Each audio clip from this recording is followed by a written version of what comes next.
तर खरी किंमत ती दुसरीकडे जिथे वापरू शकत नाही ती असते. बरोबर.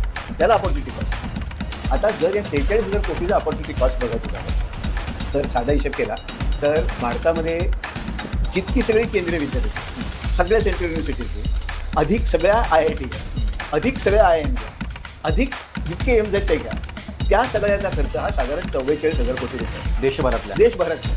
म्हणजे आपण या 46,000 कोटीमध्ये अपॉर्च्युनिटी कॉस्ट काढायचं म्हटलं तर आपण या सगळ्या संस्था आपल्या राज्यात उभ्या करून चालवू शकतो. मध्यम वर्गाच्या जोरावर या योजना गरिबांसाठी चालवल्या जातात, कारण कर तर सगळेच भरतात. GSTतनं जे उत्पन्न येतं उदाहरण, अप्रत्यक्ष कर हे गरीब लोकही भरतात. करदाते सगळेच आहेत या देशामध्ये. आणि एका ढोबळ मानाने असा विचार होऊ शकतो की जर कर गरिबांकडनं येत असेल, गरजू लोकांकडनं येत असेल, तर मग गरजू लोकांसाठी त्यांना त्यातनं थोडे पैसे देऊन त्यांना प्राथमिकता देणं काय चुकीचं आहे, अशी भूमिका असू शकते. पण त्याचा थोडं साकल्याने विचार झाला पाहिजे. म्हणजे आपण या योजनेसाठी 46,000 कोटी रुपये खर्च करणार आहोत. यावर्षी 35,000 कोटी रुपये अपेक्षित आहे. सुरुवातीला आपण 10,000 कोटी रुपये ठेवले होते, नंतर 25,000 कोटीची आपण सप्लिमेंटरी मागणी केली आणि 35,000 कोटी रुपयाची तरतूद साधारण या योजनेसाठी केलेली.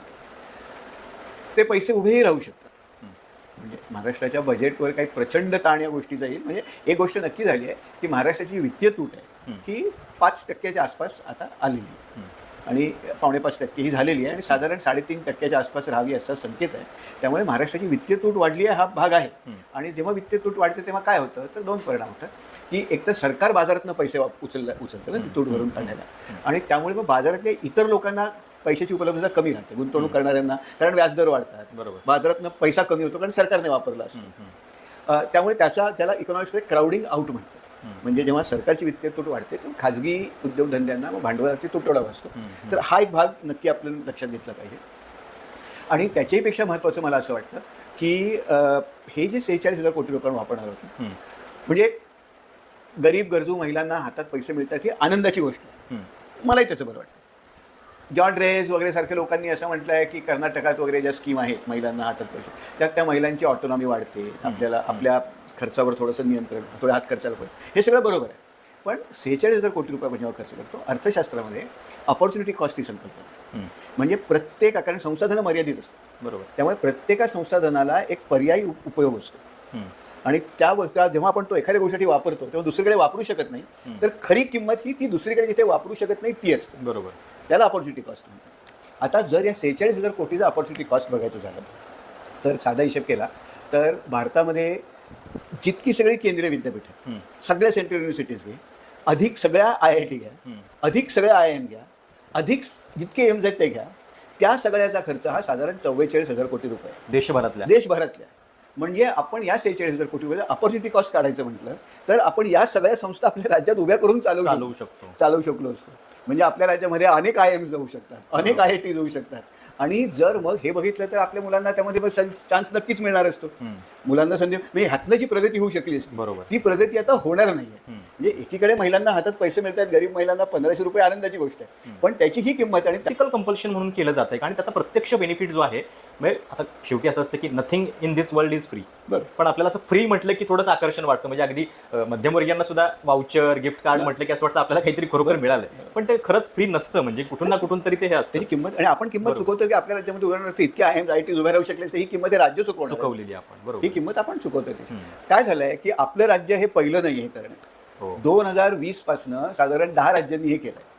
आंध्र प्रदेशने सुरुवात केली 1,000 रुपये द्यायला, त्याच्यानंतर मग आसाम आलं, मग सगळी राज्य करत. आपण मध्य प्रदेश म्हणतो, आपण मध्य प्रदेश सातत्यानं मध्य प्रदेशच्या धर्तीवर आले का म्हणतो, कारण त्यांची लाडली बहीण आहे, आपली लाडकी बहीण आहे. आणि आपला जो GR आहे तो तंतोतंत मध्य प्रदेशच्या GR वरनं उचललेला आहे. आणि त्या GR मध्ये उद्देश काय दिलाय माहिती आहे का, या योजना आम्ही का करतो आहोत तर महिलांमध्ये ॲनिमियाचं प्रमाण जास्त आहे उद्देश. हो बरोबर. म्हणजे एक प्रकारे या सगळ्या योजनांच्या बद्दल आपण काही करू शकलो नाहीये. म्हणजे ह्याचा महिलांना 1,500 रुपये देण्याचा आणि ॲनिमियाचा थेट संबंध अजिबात नाही आहे. ॲनिमिया हा सार्वजनिक आरोग्य व्यवस्थेचा प्रश्न आहे, महिलांच्या खातात त्या पोषणाचा प्रश्न आहे.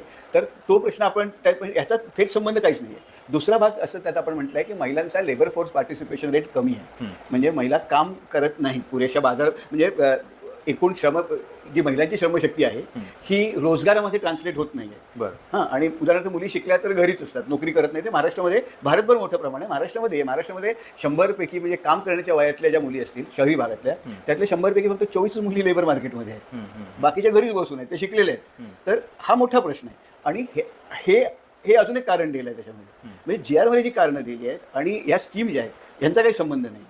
बरोबर. आम्ही थोडासा ज्या सगळ्या राज्यांमध्ये हे राबवलं जात आहे त्याचा अभ्यास केला आहे. का होतं आहे म्हणजे शेवटी कुठली गोष्ट दिली जाते तेव्हा त्याला मागणी असते आणि पुरवठा असतो. बरोबर. मागणी करणारा त्याला एक डिमांड असायला लागते आणि राज्यकर्त्यांना कळते ही डिमांड आहे जमिनीवर म्हणून, आणि ती तशी डिमांड पूर्ण करण्यासाठी त्यांना राजकीय गरज सुद्धा लागते. बरोबर. म्हणजे उदाहरणार्थ आता शेतकऱ्यांना कर्जमाफी डिमांड आहे, राजकारण्यांना माहिती आहे, पण तेवढी त्यात राजकीय गरज नाहीये. तर मग हे कसं बघायचं. तर महिला वोटर हा एक नवीन हे बनत चाललाय. महिला वोटर हा का बनतोय हेही सांगतो.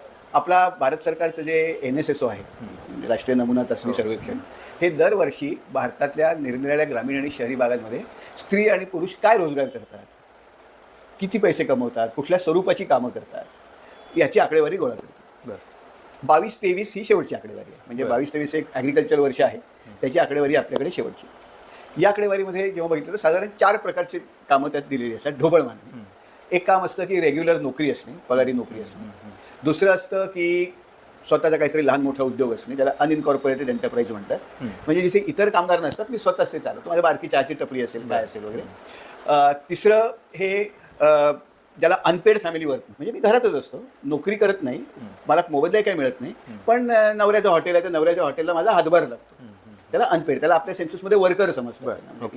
जर तुम्ही कुठल्याही इकॉनॉमिक ऍक्टिव्हिटीला कॉन्ट्रीब्यूट करत असाल, तुम्हाला मोबदला मिळत नसेल तरीही तुम्हाला वर्कर मानलं जातं. आणि चौथं हे डेली वेज आहे, कॅज्युअल लेबर. बरोबर. हे 4 तऱ्हेचे आहेत. तर आम्ही प्रत्येक राज्यामध्ये हे कोण काय करतं हे शोधून काढलं आणि त्यामुळे लेबर मार्केटची स्त्रियांची परिस्थिती कशी आहे. आणि आम्हाला लक्षात आलं की ही जी 10 राज्य आहे, ज्या राज्यांमध्ये हे राबवलं जातं, ही 10च्या 10 राज्य देश पातळीवर तळाशी आहे. तेव्हा म्हणजे जिथे कुठली राज्य जर आपल्या प्रेक्षकांसाठी सांगतो आणि तारखा पण सांगतो जरा. इथे सुरुवात आंध्र प्रदेशने केली मला वाटतं. सुरुवात आंध्र प्रदेशने केली. आंध्र प्रदेशने त्यांची एक योजना जानेवारी 20 मध्ये सुरू केली आणि त्यात महिन्याला 1500 रुपये द्यायचे. नंतर आसामने अरुणोदय योजना ऑक्टोबर 20 मध्ये सुरू केली आणि 1250 रुपये. नंतर पश्चिम बंगालने लक्ष्मी भांडार योजना सुरू केली फेब्रुवारी 21 मध्ये. ते किती देतात? ते 1000 ते 1200 रुपये देतात. नंतर मध्य प्रदेशमधली मुख्यमंत्री लाडली बहीण योजना, म्हणजे आपल्यासारखं गुगल ट्रान्सलेट आहे आणि टायमिंग पण सेम आहे, पण विधानसभेच्या आधी, तिथे जानेवारी 23 मध्ये सुरू केली आणि 1000 रुपये देतात. नंतर कर्नाटकची गृहलक्ष्मी योजना ही ऑगस्ट 23 मध्ये केली, तिथे रुपये 2000 देतात. तामिळनाडूमध्ये जी योजना सुरू केली आहे सप्टेंबर 23 मध्ये, तिथे 1000 रुपये देतात.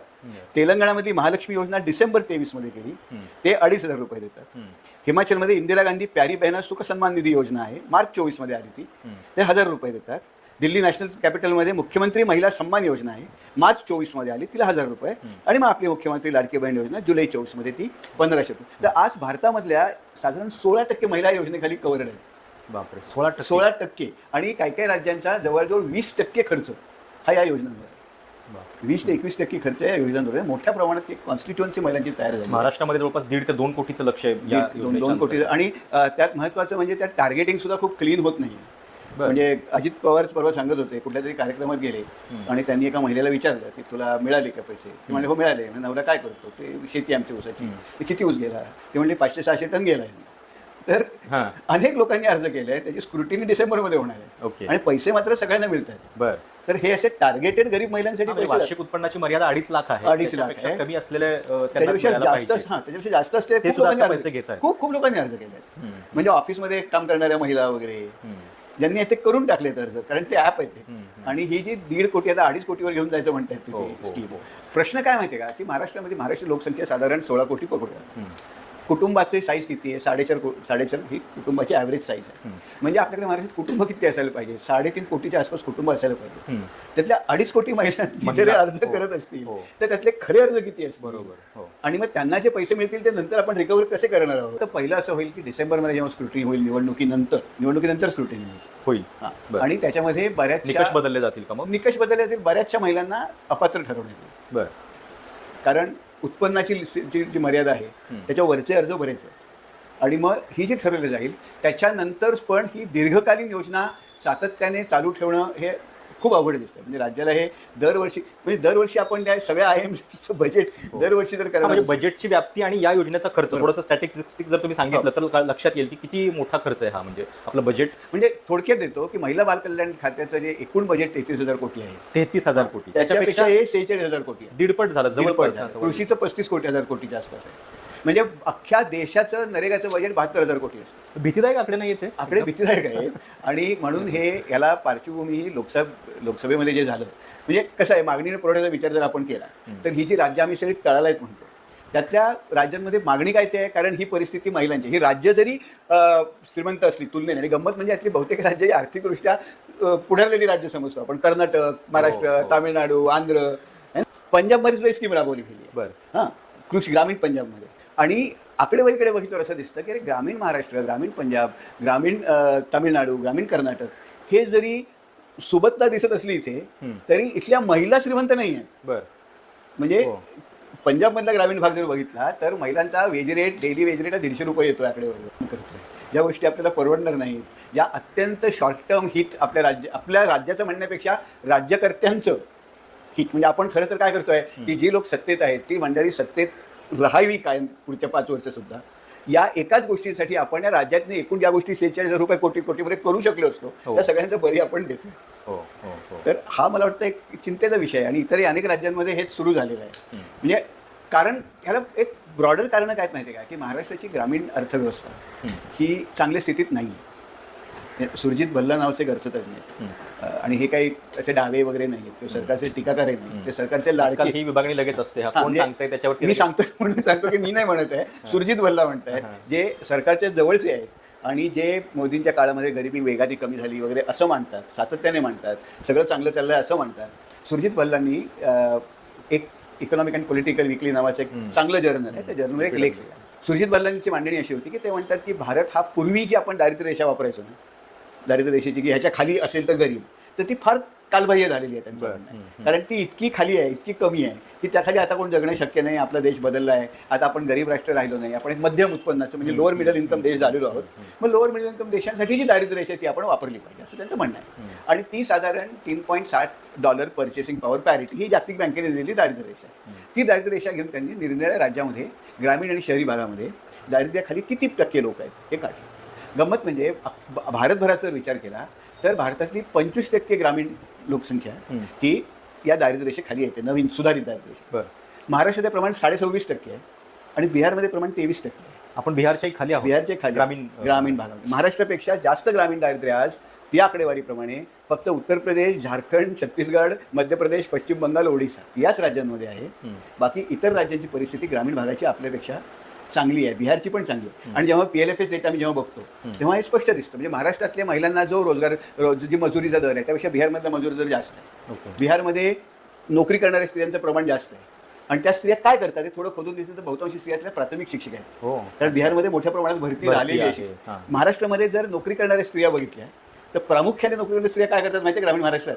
घरकामाची कामं करतात. ती एक NSC कॅटेगरी आहे. तर घरकामाची कामं करणे ही प्रामुख्याने सगळ्यात कॉमन नोकरी आहे ग्रामीण महाराष्ट्रातल्या महिलांसाठी. बापरे. नंतर 40% महिला महाराष्ट्रातल्या या अनपेड फॅमिली वर्कर, म्हणजे ज्या घरात छोटी मोठी कामं करतात. मग काय हॉटेल असेल नवऱ्याचं तर मग तिथे काहीतरी बनवं वगैरे अशा तऱ्हेची कामं करतात, त्यांना स्वतःला पैसे मिळत नाही. बिहारमध्ये प्रमाण फक्त 8%. केरळमध्ये बघितलं, केरळमध्ये 44% महिला नोकरी करतात. महाराष्ट्रातल्या महिलांची गंमत म्हणजे महाराष्ट्रातल्या महिलांचा सरासरी जो नोकरी करणाऱ्या महिला आहेत त्यांचा सरासरी पगार 8,900 रुपये. 2017 साली तो 9,100 रुपये होता. म्हणजे ॲक्च्युली कमी झालं होतं. त्यामुळे ग्रामीण महाराष्ट्रामध्ये महिलांचं नोकरीचं प्रमाण, काम करण्याचं प्रमाण, डेली वेजचं प्रमाण, नंतर छोट्या उद्योगांमधनं जो फायदा मिळतो तो महाराष्ट्रात काहीतरी 5,500-6,000 रुपये महिन्याला त्यातनं उत्पन्न. म्हणजे जर आपल्याकडे 40% स्त्रिया कामच करत नाही, म्हणजे अनपेड वर्क काम करतात पण त्यांना मोबदला मिळत नाही. नंतर साधारण 30% स्त्रिया या डेली वेजवर जातात आणि त्यांना जर 150 रुपये मिळत असेल आणि तो 20 दिवस मिळत असेल जास्तीत जास्त. नंतर ज्या नोकरी करतात त्यांना 8,900 रुपये महिन्याला मोबदला मिळत असेल आणि स्वतः जे करतात, स्वतःचे व्यवसाय चालवतात, त्यात जर 4,500-5,000 रुपये जर महिन्याला मिळत असतील तर महाराष्ट्रातल्या ग्रामीण महिलांची स्थिती वाईट आहे. आणि ग्रामीण पुरुषांची ह्याच्यापेक्षा फार वेगळी नाही. आता मुलांसाठी वह्या आणायला गेलात तर त्याच्यावर 24% GST आहे. किती? 24%. बापरे. वाढदिवसाच्या सगळ्याच गटातल्या महिला काय कॅटेगरी नाही म्हणजे 2.5 लाखापेक्षा कमी उत्पन्न आहे. किंवा जर मुलाचा वाढदिवस करायला गेला, केक आणायला गेला तर त्याच्यावर 20% GST आहे. त्यामुळे लहान सहान अगदी ज्या रोजच्या जीवनावश्यक वस्तू झालेल्या आहेत, वया, मुलांचे वाढदिवस, बाजारात बिस्किट पुडा घेतला तरी ह्याच्यावर आपण तो कर भरतोच आहे. परत पेट्रोलचा खर्च आपल्याला खूप आहे. आणि दुसरं काय होतं माहिती आहे का, की इथं उदाहरणार्थ शाळेतनं फियांचा खर्च होतो. शाळेच्या फिया किती वाढलेल्या आहेत आता.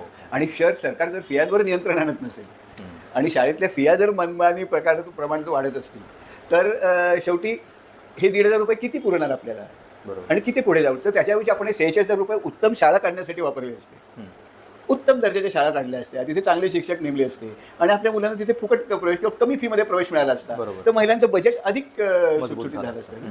माझ्या घरी एक बंगलोरमध्ये एक मुलगी काम करते, माझ्या इथं पण एक परिस्थिती महाराष्ट्र अशीच आहे. घरकाम करते, 2-3 ठिकाणी काम करते, तिला 4-5 हजार रुपये असं 15-20 रुपये मिळतात. तिची मुलगी पहिलीला जाणार आहे, पहिलीला जाण्यासाठी तिला 1,15,000 रुपये शाळेत भरायचे. बापरे. 1,15,000 रुपये तिला शाळेत भरायचे. ती म्हणजे सर फी भरली तर मी खाऊ काय. तर जर उत्तम शिक्षण व्यवस्था उपलब्ध असेल, उत्तम आरोग्य सेवा उपलब्ध असतील तर अधिक जास्त फायदा महिलांचाच होईल.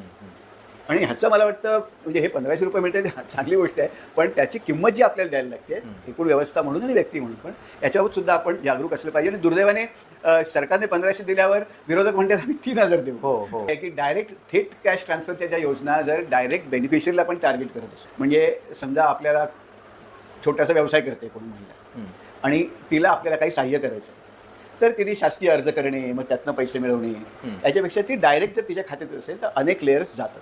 ओके. म्हणजे महाराष्ट्र शासनाने एक अत्यंत चांगला प्रयोग 2016-17 साली केला. तो प्रयोग असा होता की महाराष्ट्र शासनाचा जो आदिवासी विकास विभाग आहे, तो आदिवासी विकास विभाग मुलांना आश्रमशाळा चालवतो आणि त्या आश्रमशाळांमध्ये सर्व 4-1 लाख विद्यार्थी शिकतात. सर्व शिक्षा अभियानखाली त्यांना अनेक गोष्टी द्यायला लागतात, स्वेटर, टूथपेस्ट, या सगळ्या कंत्राटदारांद्वारे व्हायच्या आणि दर्जा अत्यंत वाईट असायचा. स्वेटर हिवाळ्याचा उन्हाळ्यात मिळायचा वगैरे असं सगळं व्हायचं आणि मुलांचं हलवायचं. तर एक सचिव होत्या, त्या सचिवांनी मनीषा वर्मा म्हणून, त्यांनी एक असा निर्णय घेतला की हे सगळे ठेकेदार बाजूला काढून आपण मुलांच्या खात्यात डायरेक्ट पैसे देऊन तुम्ही विकत घ्या म्हणून सांग. म्हणून त्यांनी साधारण या गोष्टी हे सगळं विकत घ्यायला किती पैसे लागतात याचा एक अंदाज घेतला. 4-5 हजार रुपये काहीतरी लागतात. प्रत्येका मुलाचं बँकेत खातं उघडलं, लहान असेल तर आईबरोबर, मोठं असेल तर स्वतःच उघडलं. शाळांमध्ये जाऊन जागृती केली की असे पैसे येणार आहेत मुलांच्या खात्यामध्ये डायरेक्ट आणि आता आपण काय देणार, त्यांनीच वस्तू विकत घ्यायच्या आहेत आणि ते पैसे दिले गेले. आणि मग नंतर मी तेव्हा मुंबई विद्यापीठाचा आम्हाला सांगितलं तुम्ही अभ्यास करा. तर आम्ही जवळजवळ तेव्हा आश्रमशाळा ज्या आहेत त्या जवळजवळ 400 आश्रमशाळांमधला अभ्यास केला. अख्ख्या महाराष्ट्रभर व्यवस्थित सॅम्पल सिलेक्शन वगैरे करून 10,000 मुलांचा अभ्यास केला. आणि 10,000 आम्हाला दिसलं की 99% मुलांनी या वस्तू सगळ्या व्यवस्थित सांगितल्याप्रमाणे घेतल्या होत्या, चांगल्या अधिक दर्जेदार घेतल्या होत्या. म्हणजे पूर्वी जी लोकांना भीती वाटत होती की हवंय तिथं याचा परिणामकारकतेने वापर करता येऊ शकतो आणि आपल्या डोक्यात जे लोकांचे होते आदिवासी काय माणसं दारू पिऊन टाकतील वगैरे, ते आपले गृहीतक असते. मुलांनी अत्यंत बुद्धिमानप्रमाणे, म्हणजे काही मुलं म्हणाले की सर माझं गेल्या वर्षीचं दप्तर आहे ना, मला यावर्षी नको, मग थोडे पैसे उरले माझे, मग मुलांनी गोळा करून पुस्तकं आणली, लायब्ररी चालू केली शाळेत, अशा अनेक गोष्टी झाल्या. थेट म्हणून पण ते आपण कुणाला थेट देतोय, थेट पैसे टार्गेटिंग खूप आवश्यक आहे. म्हणजे आता आपण सर्वसामान्य सगळ्या महिलांना जे 1500 देतो त्याच्या म्हणजे खरोखर जे गरजू आहेत आणि दुसरं म्हणजे आपण गरजू लोकांना कुणालाही पैसे देतो त्या पैशांचा एक पर्यायी उपयोग काय असू शकतो. बरोबर. म्हणजे हे सर्व शिक्षा अभियान खाली आपण ते पैसे दिले ते बजेटेडच होते. बरोबर. ते फक्त देण्यामध्ये आपण त्याची एफिशियन्सी वाढवली. बरोबर. नवीन कुठला क्रायटेरिया तयार नाही केला असं. बरोबर. 2019 ते 24 महाराष्ट्राची ही जी टर्म आहे, म्हणजे पृथ्वीराज चव्हाण एकदा माझ्या मुलाखतीमध्ये बोलताना पण म्हणाले की ही लॉस्ट टर्म आहे महाराष्ट्रासाठी, कित्येक दशकं मागं नेलं या टर्मनं. तर इकॉनॉमिकली म्हणजे या सगळ्या 5 वर्षांच्या टर्ममध्ये चर्चा काय होत राहिल्या तर आपले प्रकल्प गुजरातकडे गेले म्हणून, आपल्याकडे नवा एखादा मोठा प्रकल्प झाल्याचं सुद्धा उदाहरण आहे. समृद्धी वगैरे त्याचं उदाहरण दिलं जातं, पण ते पण त्याची पायाभरणी मागच्याच टर्ममध्ये झालेली होती. तर या 5 वर्षांचं आकलन नेमकं कसं करायचं आणि आपला दरडोई उत्पन्नामध्ये क्रमांक पण आता आपण 6व्या क्रमांकावरती आहोत. गुजरात आपल्या पुढे आहे अजून. त्याच्यानंतर जसं तुम्ही सांगितलं की ग्रामीण उत्पन्नाच्या बाबतीमध्ये आपण बिहारच्या पण ग्रामीण किती चिंताजनक आहे ना. आणि खरं तर दरडोई उत्पन्न थोडं फसवं असतं, कारण आपल्याकडे मुंबई आहे, पुणे आहे, नाशिक आहे. म्हणजे पेडर रोडवरचं जर मी दरडोई उत्पन्न काढलं तर पेडर दरडोई उत्पन्न काही करोड, 1000 करोडमध्ये येईल, कारण तिथे अंबानी राहतात, तिथे लता मंगेशकर राहायच्या. याचा अर्थ पेडर रोडचा प्रत्येक माणूस, तो नारळ पण विकणारा माणूस पण तिथे राहतो, तिथं छोटंसं दूध विकणारा लॉन्ड्रीवाला माणूसही तिथे राहतो. त्यामुळे दरडोई उत्पन्न हा प्रकार फसवा असतो. दरडोई उत्पन्नापेक्षाही आपण आता नुसतंच उत्पन्न न बघता आपल्याकडे जशी आता बारीक PLFSची आकडेवारी, पिरियडिक लेबर फोर्स सर्वे, लोक काय करतात, किती रोजगार मिळतो. म्हणजे महाराष्ट्राचं दरडोई उत्पन्न 3-1 लाख रुपये वर्षात. पण आपण जर बघितलं की अरे नोकरी करणाऱ्या स्त्रियांना तर 8,000 रुपयेच मिळतात महिन्याला, किंवा रोजंदारीवर जाणाऱ्या लोकांना 150 रुपयेच पगार हजेरी आहे, ती 20 दिवस मिळते, म्हणजे 6,000 रुपये मिळतात. बाबतीत काय आहे, आदिवासींच्या बाबतीत काय आहे. म्हणजे उदाहरणार्थ मध्ये नीती आयोगाने मोठ्या प्रमाणात दारिद्र्य घटलं बहुआयामी असं जे छापलं, ते आम्ही पुन्हा सगळं रिकॅल्क्युलेट 25 कोटी रुपये ही आकडेवारी धादांत खोटी आहे. ती फक्त 7.5 कोटी बाहेर निघालेली आहे आणि त्यातनं सुद्धा प्रामुख्याने दलित आणि आदिवासी खूपच मागे